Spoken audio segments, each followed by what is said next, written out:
Hello everybody, Willing Pathfinder here. Finally able to talk sled hockey. Uh, yeah, it's finally here. So what is sled hockey? Sled hockey is hockey that has been adapted for people with various disabilities, or people who cannot stand and skate on normal skates. We use the sleds you can see in the video, as well as the two short sticks you can see in the video. Difference with the sticks being, at the bottom of the sticks we have a set of picks, which are like very sharp blades that we use to kind of dig into the ice to help propel ourselves forward. The game you're seeing footage of is myself being on Buffalo in white versus, I believe it was Sarnia in the red. This game does not go in my favor. It was a very interesting game to play and I actually loved every moment of it. But with that being said, I'm going to get more back into what I was talking about before I ramble about the game. So, sled hockey.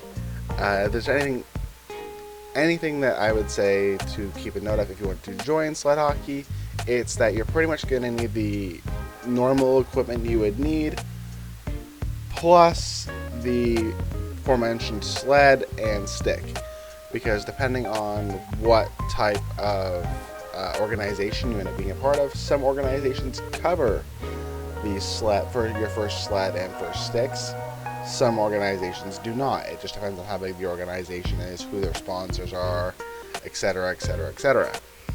That being said, if you want to find a sled hockey organization, you can always just have a look on the internet, search sled hockey organizations near me, or ask your local like disability office is what I would call it.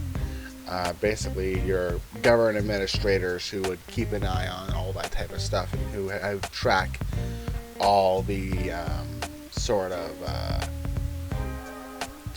things where it's like, okay, we've got, a adapted skiing club, a wheelchair basketball, wheelchair baseball club in the area, and we got a sledge hockey club.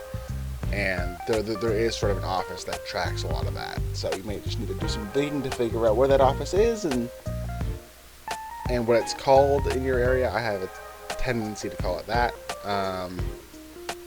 They would help you point you in the right direction. Also, if you're part of any other sports, then chances are you might know somebody who already plays sled hockey, and they might be able to introduce you to sled hockey. The rules, though, in terms of like regulations, and if there's any differences in terms of normal hockey, the only real difference in terms of rules regulations is just T-boning. That's kind of the main one that sticks out as being different. The rest of them are mostly standard hockey. T-boning basically just meaning that the front of my sled cannot collide with the center of another person's sled.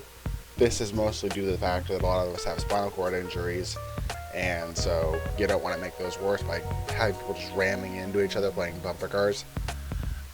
So T-boning is generally not allowed.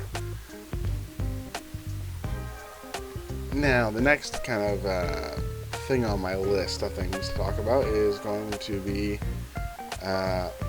travel. Because sled hockey is a major travel sport. You're always going to be traveling, you're always going to different locations. Normally my games are a half hour to an hour away because my actual team isn't where I live. So I'm always traveling at least a half an hour to an hour to go to my games. But if you have your organization in your town, well, then your travel is going to be a lot less because your home games are going to be in your town. But your away games are still going to be decently far because we travel all over basically my province of Ontario. And so we're always doing different things in different areas. Take, for example, I will be getting some footage as of recording date from the London Blizzard tournament over in London, Ontario. So we'll be heading over there to play over there. And then because I play for Buffalo, sometimes we get a couple tournaments over in the States where we're traveling to some of the bigger cities and states. So keep that in mind if you're going to actually, join up with a sled hockey organization, that it does require a fair bit of travel, and that a lot of your season is going to be spent on the road traveling. Next sort of thing is like social environment. What can you expect? Well, for the most part, like you can expect anything else. It's hockey. You're gonna have a lot of good people who are gonna be willing to support and help you learn.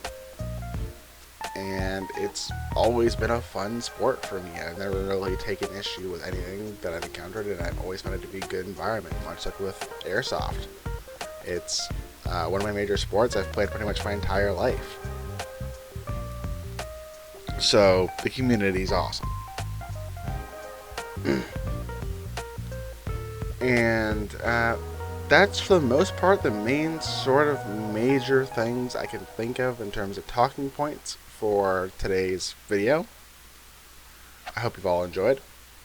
And with that being said, I'm gonna just put a little bit more of the gameplay out.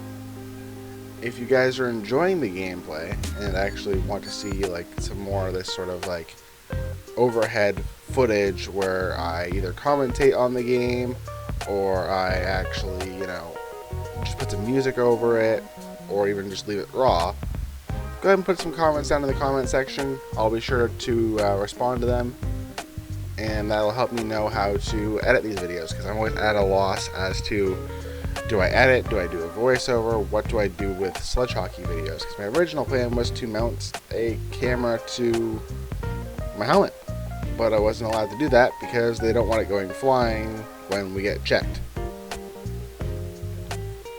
because it might not stay mounted, etc, etc, etc.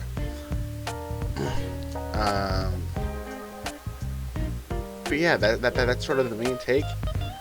I hope you guys all enjoyed the